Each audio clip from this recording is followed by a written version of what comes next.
Feliz el hombre que no sigue el consejo de los malvados, ni se detiene en el camino de los pecadores, ni se sienta en la reunión de los impíos, sino que se complace en la ley del Señor y la medita de día y de noche. Él es como árbol plantado al borde de las aguas, que produce fruto a su debido tiempo, y cuyas hojas nunca se marchitan. Todo lo que haga le saldrá bien. No sucede así con los malvados. Ellos son como paja que se lleva el viento. Por eso, no triunfarán los malvados en el juicio, ni los pecadores en la asamblea de los justos. Porque el Señor cuida el camino de los justos, pero el camino de los malvados termina mal.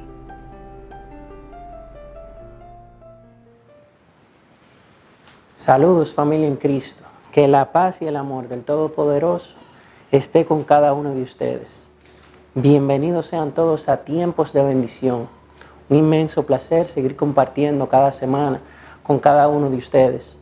Y en particular, quisiera darle gracias a cada uno, no solamente porque nos escucha, sino porque también con sus comentarios, con sus llamadas, a veces nos instruyen también a nosotros, y de esto se trata, de que todos vayamos aprendiendo de la mano con Jesús.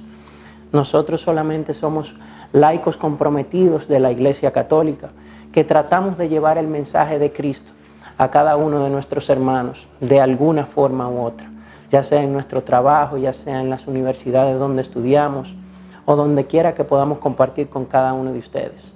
Un grato honor este nuevo programa. El tema es las diferencias entre cada uno de nosotros, lo que significan.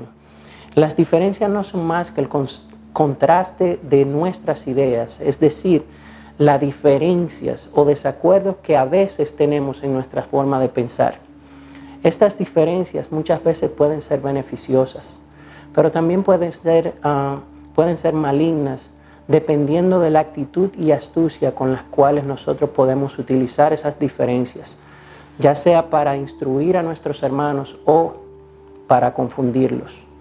Ejemplo de ello es que en la vida de Jesús muchas veces Él se vio probado, tentado por algunas situaciones que creaban esas diferencias para ver cómo Él o cómo ellos podían engañar al mismo Jesús, al Hijo de Dios.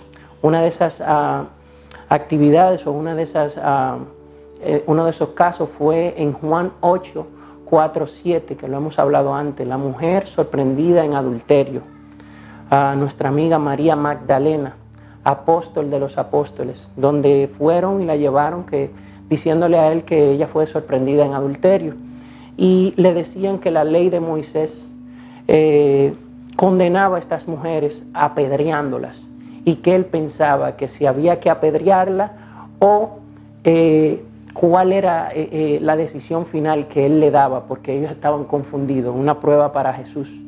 Pues si él decía apedréenla, la misericordia y la bondad con la que Jesús hablaba se perdía, mientras que si hablaba de que no se podría apedrear a María Magdalena, entonces él estaba diciendo que no se cumpliera la ley de Moisés. Entonces son situaciones contradictorias en las cuales puede cualquier persona caer. Pero Jesús inteligentemente se agachó, comenzó a escribir en el suelo, y ahí esperó que siguieran indagando, y cuando se paró le dijo: el que esté libre de pecado, que tire la primera piedra. Y desde los más viejos se fueron yendo de primero, y luego los demás, porque todos pecamos, todos faltamos. Al final a María él le preguntó que dónde estaban los que la condenaban, y ella le dijo que se fueron. Entonces él le dijo: bueno, si ellos no te condenaron, yo tampoco te condeno, por ende anda y ve y no peques más. También otra de esas situaciones fue en Lucas 20, del 22 al 25, donde ellos, hablando del pago de los impuestos, les preguntaban a Jesús si había o no que pagar impuestos al César. Pues ahí estaba en una disyuntiva también, porque si hablaba de no pagar los impuestos, le fallaba al Imperio Romano, pero mientras si hablaba de pagarles, impulsando eso, ya era condenado como una persona que era cobrador de impuestos o algo. A lo que él le dijo sencillamente, para que se respondieran ellos mismos, enséñenme un denario. Y se lo enseñan y le dicen, ¿de quién es la cara que está en el denario? Y le dicen, del César.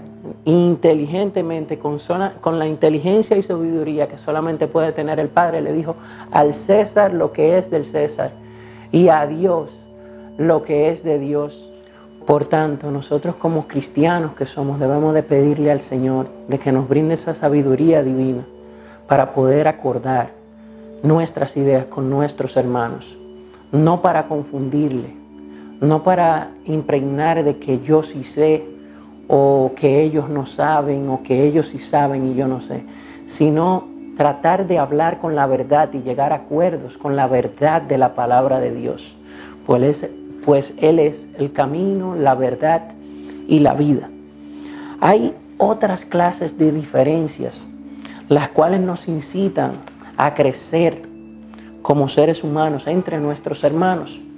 Una de esas diferencias en la iglesia primitiva fue entre el apóstol Pablo y el apóstol Pedro, donde se creó la primera iglesia gentil en Antioquía, donde de principio Pedro y Pablo llegaron a la conclusión de que muchas cosas lindas estaban pasando en la iglesia y con los gentiles, pero en un momento determinado Pedro comenzó a actuar diferentes con ellos y alejarse un poquito, y ya no compartía tanto, ya no comía con ellos, no compartía de igual manera, pues Pedro se vio influenciado mucho por los judíos en el caso de la circuncisión, y por ende se creó una diferencia pronunciada con respecto a las costumbres del pueblo judío y las costumbres de los gentiles.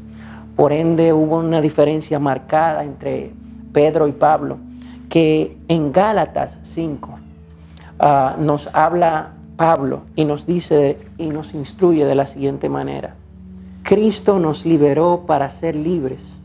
Manténganse pues firmes y no se sometan de nuevo al yugo de la esclavitud. Yo, Pablo, se los digo, si ustedes se hacen circuncidar, Cristo ya no les servirá de nada. De nuevo, declaro a todo el que se haga circuncidar: ahora estás obligado a practicar toda la ley. Ustedes, que se ganan méritos con las observancias de la ley, se han desligado de Cristo y se han apartado de la gracia.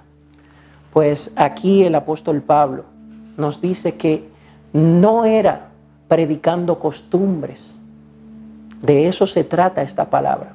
Él no predicaba la ley, él predicaba la palabra de Dios, y por ende la salvación a través de la gracia que fue concebida a cada uno de nosotros por el mismo Jesucristo. Así que, mis hermanos, el mismo Pedro más adelante se da cuenta de que había fallado y se puso de acuerdo en un concilio con toda la iglesia. Y los gentiles ya no tenían que circuncidarse, sino ya eran hermanos en Cristo, eran parte de esa gracia, de ese pueblo que el Señor había venido a salvar. Espero que cada una de las diferencias que hemos experimentado con nuestros hermanos puedan ser acogidas para el crecimiento y para llegar a un mutuo acuerdo en el cual todos sepamos que la gracia de nuestro Padre fue concebida para cada uno de nosotros, para que creamos ese mundo, ese paraíso de justicia, paz y amor en esta tierra y en cada una de nuestras vidas.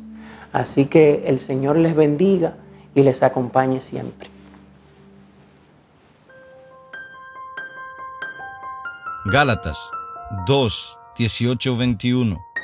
Porque si las cosas que destruí, las mismas vuelvo a edificar, transgresor me hago. Porque yo por la ley soy muerto para la ley, a fin de vivir para Dios. Con Cristo estoy juntamente crucificado, y ya no vivo yo, mas vive Cristo en mí. Y lo que ahora vivo en la carne, lo vivo en la fe del Hijo de Dios, el cual me amó y se entregó a sí mismo por mí. No desecho la gracia de Dios, pues si por la ley fuese la justicia, entonces por demás murió Cristo. Palabra de Dios.